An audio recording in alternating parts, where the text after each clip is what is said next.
Hi mga ka-owner, kumusta po kayo? Kumusta po ang lahat? Sana'y nasa mabuti po kayong kalagayan ngayon at sana'y maayos pa rin ang takbo ng inyong mga negosyo. No, by the way po ay nandito po tayo ngayon, no? Magbibilang na po tayo ng ating buhay na mano sa buong taon ng 2025 from January to 2025 to December 31, 2025. So, ito na po yung buhay na mano na inipon ko po. Bilangin na po natin, no? Ayan. So, intended po ito sa aming handa po para sa kapistahan po ng aming mahal na patron na si Senyor Santo Niño. So, anyway, meron naman din po akong alkansya para po sa negosyo. But ito po ay intended po talaga ito sa handa namin sa aming fiesta, no, Senyor Santo Niño. So, ang plano ko dito po ay bibili po ako ng damit ni Senyor Santo Niño at bibili po ako ng lechong baboy. So, ayan. Kasi po, yung panata ko po ay ganun po. Nung nagsimula po ako na mag-ipon ng buhay na mano para sa kapistahan po ni Senyor Santo Niño ay talagang nakabili-bili na po ako ng lechon, no? Hindi ako nahihirapan, no? Laging may darating na grasya, no? Yung buhay na mano natin, iipunin natin, no? Ayan po. Sobrang dami po. Tingnan nyo po. Ayan. So, bibilangin na po natin na. So, makita nyo po, mayroon pong 500. Kasi po, hindi po ito pinasok sa alkansya, kundi dito lang po nilagay. Kasi kung maubusan po ako ng panukli, ay dito po ako kukuha. So, ayan po. Tingnan nyo po. Ayan. So, ayan. Mag-start na po tayong magbilang ng ating buhay na mano sa buong taon. Yan po. May mga 50, may mga 100 po. So, ayan po, no.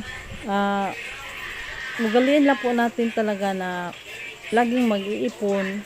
Kung hindi man lang sa buhay na mano, pero mag-ipon din tayo para sa iba pang mga plano natin, lalo na kung may plano tayo na mag-ipon para makakita po ng magandang opportunity na negosyo or makakita pa tayo ng mga opportunity na mabili natin.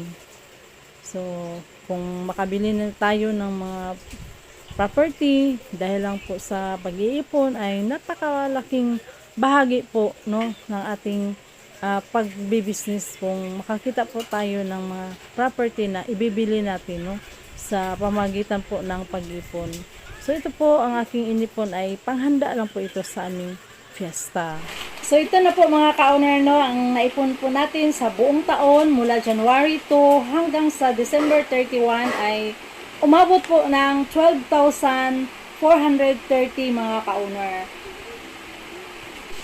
So, malaking bagay po ito para sa akin mga ka-owner kasi meron na po tayong pambili po ng ating lechong baboy. So, ayan po mga ka-owner. So, we're so blessed today because makapaghanda na po tayo sa aming kapistahan ng aming mahal na patron na Senyor Santo Niño. So, payo ko lang po sa inyo, no, mga ka-owner, subukan nyo po ang ganitong pamamaraan sa pag-iipon. Yung buhay na mano nyo po ay iipunin nyo at ihanda nyo po sa fiesta or gawin nyo pong negosyo, no? Depende na po sa inyo. Pero para sa akin ay mas maganda po kung ilaan po natin ito sa kapistahan bilang pasasalamat po sa ating mga blessings po na natanggap natin everyday.